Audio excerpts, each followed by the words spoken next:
is ready! Look at this one. It's so huge! So, try natin. This one is raspberry, piña colada, or pineapple, and then guava. Tapos merong condensed milk. Tapos sa ilalim merong honeydew mochi. Yun yung flavor ng ice cream niya. Ang nanalo sa akin ay...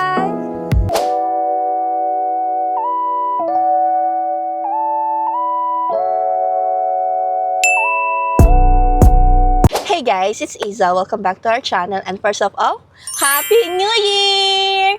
Today is January 15, 2026. And for today's video is we're gonna try 3 different shave ice around Waikiki. So upon checking nga pala sa Google, is ito nga pala yung top 3 recommended kapag nag-search tayo ng best shave ice around Waikiki. So yeah, tara at samahan nyo ako at tikman kung ano nga ba yung best of the best shave ice para sa amin. So, let's go!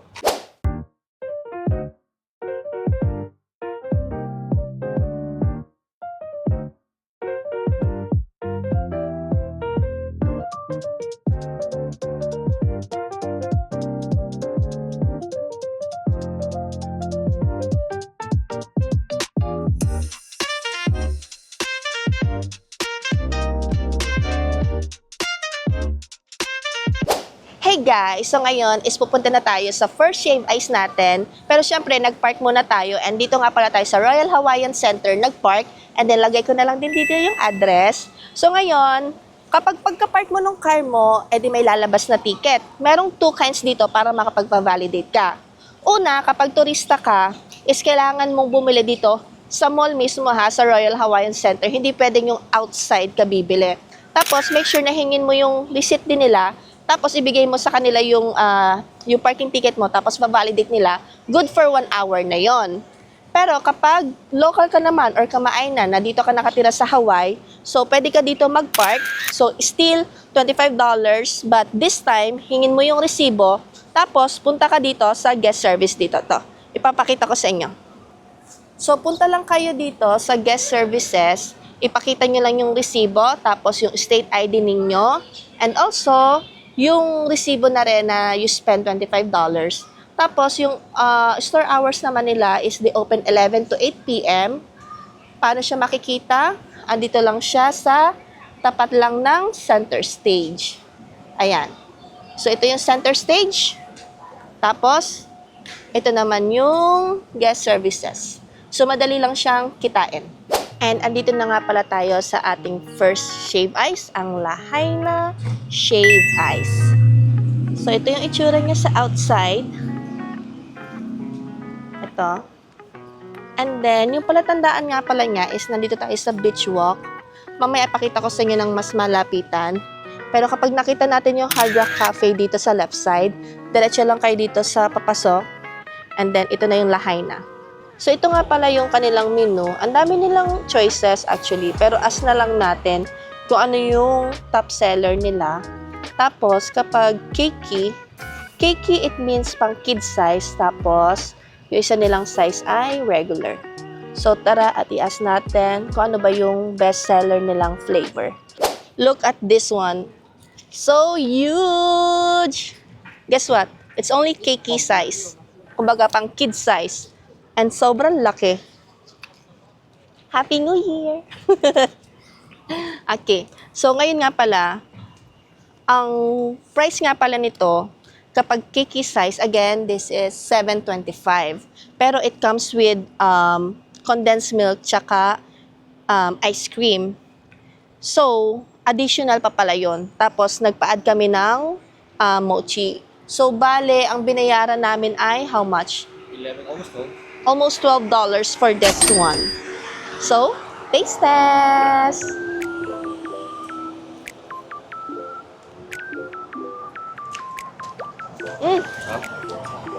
Sarap!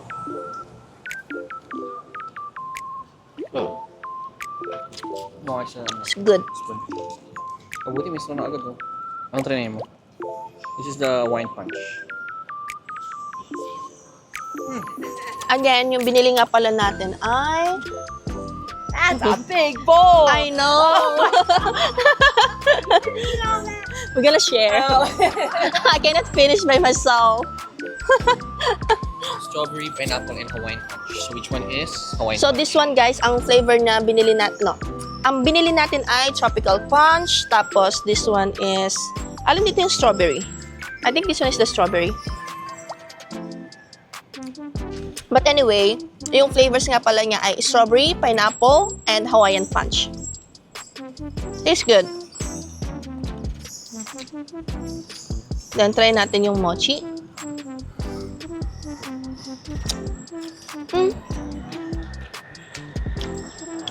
Oh, Ano siya? Yung mochi niya, lasang, alam mo yung lansones, tapos tinanggalan ng buto. Tapos pagkagat mo, empty yung loob. Ganun, may ganun siyang effect. Good, oo.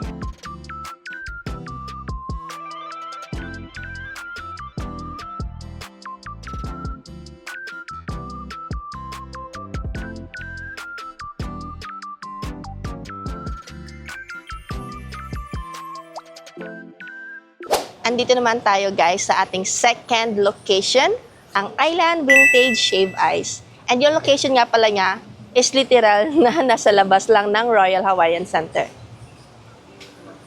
So ito siya. Ito nga pala yung Island Vintage.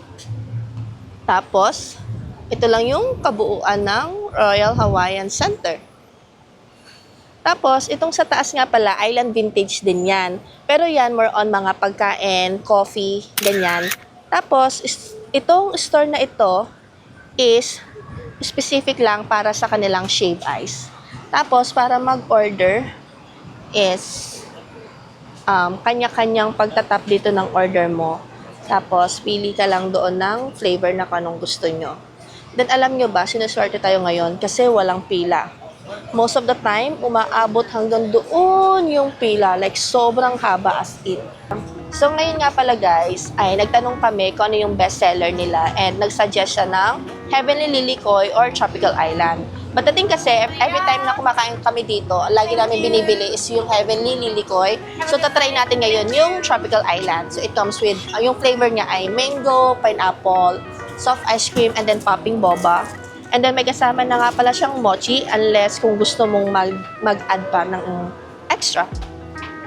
And then ang total natin ay same thing. Halos kaparehas lang nung price dun sa Lahaina. This one is $12.51. It's ready! And then, dito na lang tayo pumuwesto.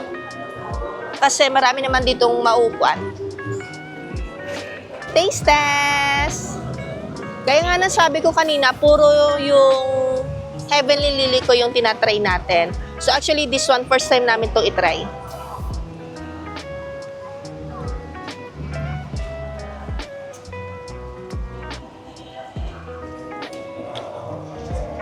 Not bad.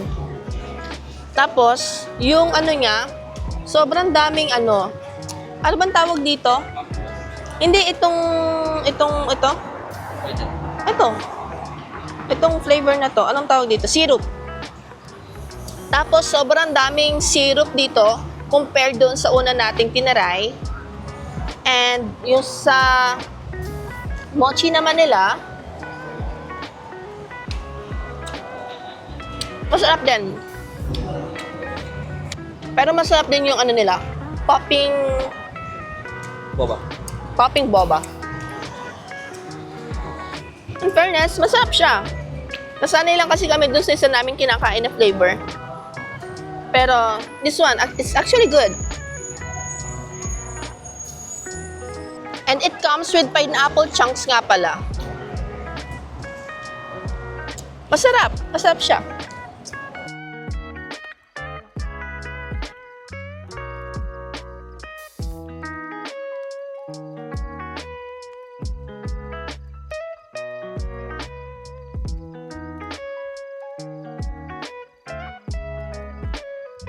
And we're on our way guys for our last stop for our shave ice na matatagpuan natin dito sa Waikiki Shopping Plaza, basement ng Food Hall Steaks Asia Waikiki. And guess what? Katapat lang siya ng Royal Hawaiian Center. That is the Royal Hawaiian Center. And ito, bibilugan ko. Basta yan lang yung Island Vintage shave ice. So ngayon is, ito yung Asian Food Hall. Bababa lang tayo. And it is located inside lang din talaga ng basement. So pasok tayo. Tapos ito yung itsura niya dito sa loob. Iba't ibang klase din ng restaurants na nandito. Meron din ditong mini bar. Pero syempre, ang pupuntahan natin ay ang shave ice. And kapag nakita nyo tong Nana's Green Tea, dito tayo sa left side. Another door. Then dito naman sa side na to is inaayos pa nila. Pero marami na rin namang mga shops na nandito. Meron ding mga parang kainan din. And then, ito na ang ating last location, ang Haleiwa Town Shave Ice. Bulaga. So, check natin guys kung anong flavors naman ang meron sila dito.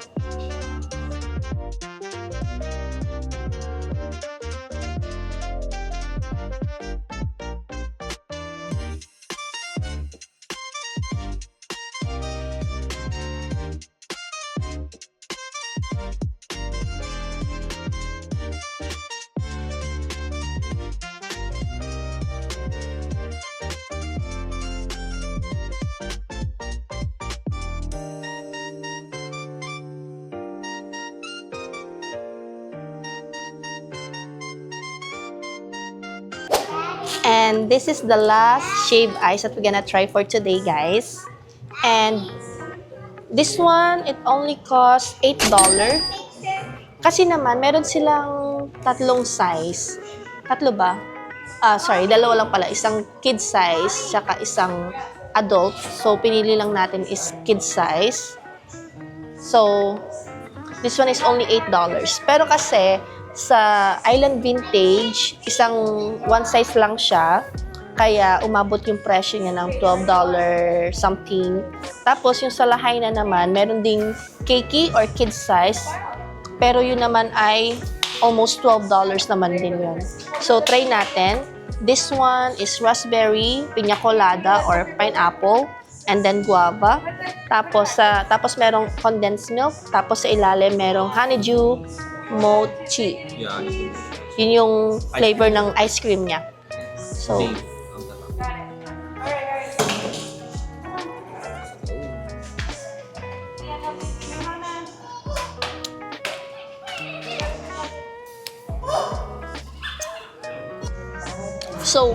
just letting you guys know, first time lang namin itong tikman. So, lahat nga pala ng 3 shave ice na tinikman natin, lahat is first time namin. Pero sabi ko nga kanina doon sa Island Vintage, is lagi naman kami kumakain doon, pero yung Heavenly Lilikoy palagi yung in-order namin. And then yung in-order natin doon kanina is yung Tropical Punch ba yun? So, it's still considered na first time. Sa unang tikim, ano siya, parang regular na shave ice, ganon. Pero guys, kung sa search nyo sa Google, ano ba to? Basta sila yung top 3 kasi. Pero siya yung may solid na 5 stars na review. And then they have like almost 400 na review sa Google. So, pero yun nga, first bite nga is parang regular na shave ice lang siya. Pero interesting yung raspberry, tapos even yung guava. Kasi kapag syempre Hawaii Island, ang usually kasi is more on strawberry, tapos pineapple din kasi kilala din naman ang Hawaii sa pineapple, ganyan. Pero yung raspberry parang bago siya sa panlasa, which is good kasi doon sa mga dalawa naman nating na-try, even though magkakaiba din naman ang flavor, pero itong raspberry not bad din sa sa shave ice. tikman natin naman yung ice cream.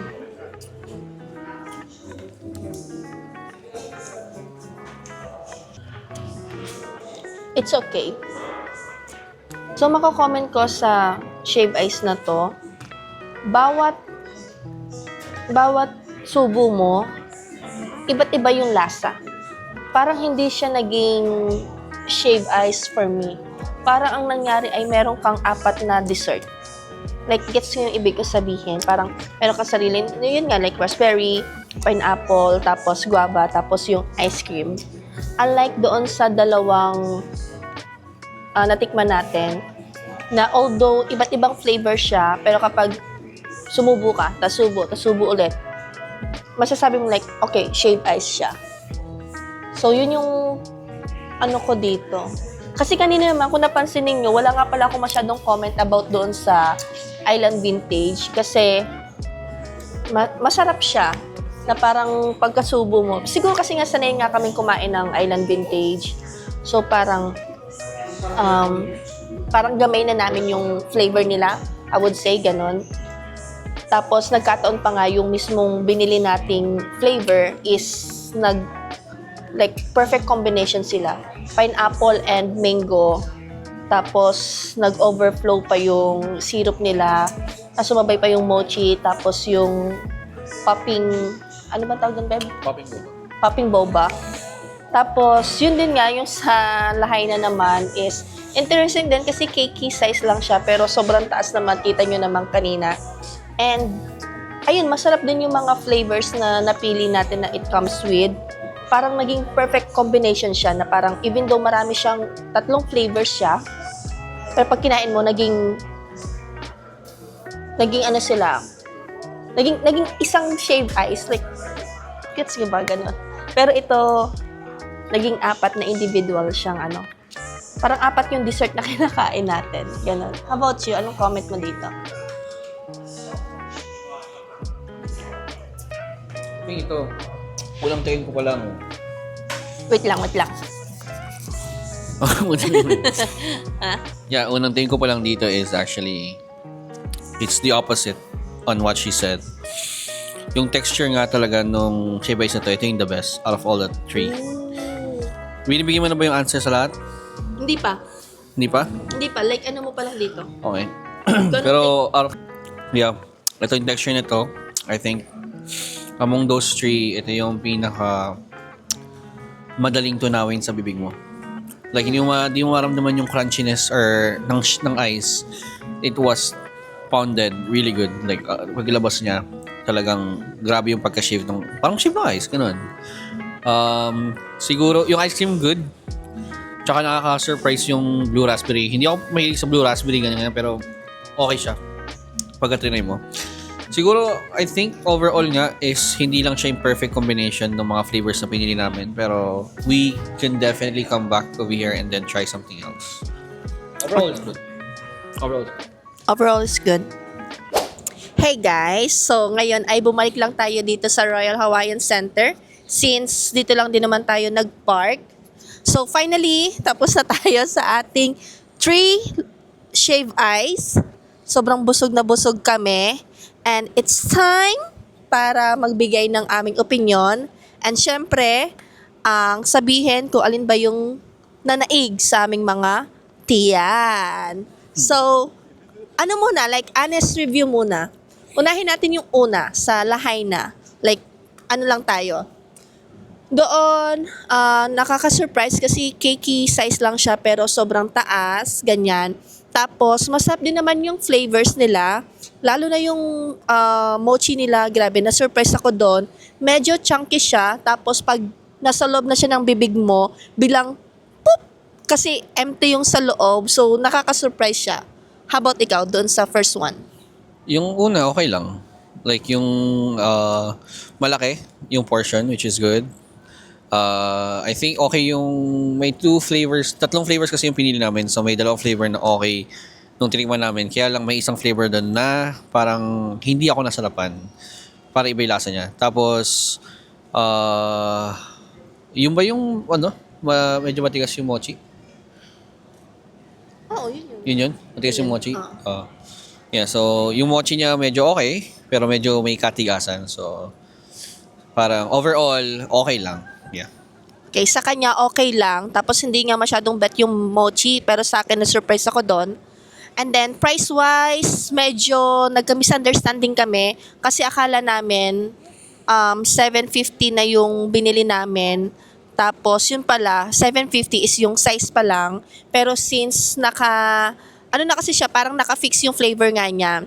So, akala namin 750, tapos it comes with ice cream, tapos condensed milk. Tapos, ang nangyari, ay parang additional siya. So, ang lumabas is 11 something nga, which is, nilagay ko naman yung correct na amount dyan. So, overall, okay lang din naman siya. So, let's go for the next one. Island Vintage Shave Ice. Gaya nga nasabi ko nga kanina nung kinakain natin yung sa Halaiva, wala akong masyadong naging comment habang kinakain ko yung shave ice. Hanggang sa nireview ko nga din itong mga clips ko na parang, nga no, like kumakain lang ako ng kumakain. Siguro parang naging kampante nga ako, tsaka masarap talaga yung kinakain ko. Pero among those three, Island Vintage ang pinakamahal, $12 something. So again, I forget lang, pero nilagay ko naman dyan yung exact na amount. Yun yung pinakamahal, and it's just perfect combination sa lahat. Yung flavors na kasama doon, tapos yung mga toppings, so okay na okay. Tapos, wala nga lang palang masyadong customer service kasi nga merong kiosk na ikaw mismo yung mag-o-order, ganyan. Tapos sa lahay na naman, yung employee naman, they're helpful naman, na sagot naman nila, or I would say, okay naman yung sagutan nila, kung ano yung nirecommend nila na flavor, ganyan. How about you for the Island Vintage? Yeah, I mean, bago rin yung lasa. Kasi in order natin mango tsaka pineapple, di ba? Yes. Mango pineapple. So, that's the tropical splash, I think. Yung pineapple flavor ng Shave Ice Island Vintage is way better compared mo dun sa nauna naming na-try. Which is, yun nga, ang okay nung combination ng Shave Ice, ang sarap nung parang syrup, tsaka ang sarap nung mochi, tsaka ice cream, tsaka yung popping boba. Sabahan pa ng popping boba kasi hindi lahat ng na-try namin na Shave Ice may popping boba. So I think it makes them unique. Pero yung overall combination nila ng flavors nila, sobrang sarap. Sobrang recommended. Okay guys, palobat na tong ating DJI. So sinave ko muna baka kasi malobat. But anyway, let's go for the last one, which is yung Halaiva. Customer service, top notch, 10 out of 10. Sobrang accommodating ni kuya na nandoon. Good customer service, ganyan. Ang dami niya nirecommend, pero yung nirecommend niya kasing mga flavor is natikman na namin kanina, dun nga sa dalawang flavor na natikman na natin. So, yun nga, nung binanggit nga niya na yun nga, yung ice cream is honeydew mochi, tapos raspberry, tapos guava, and then piña colada.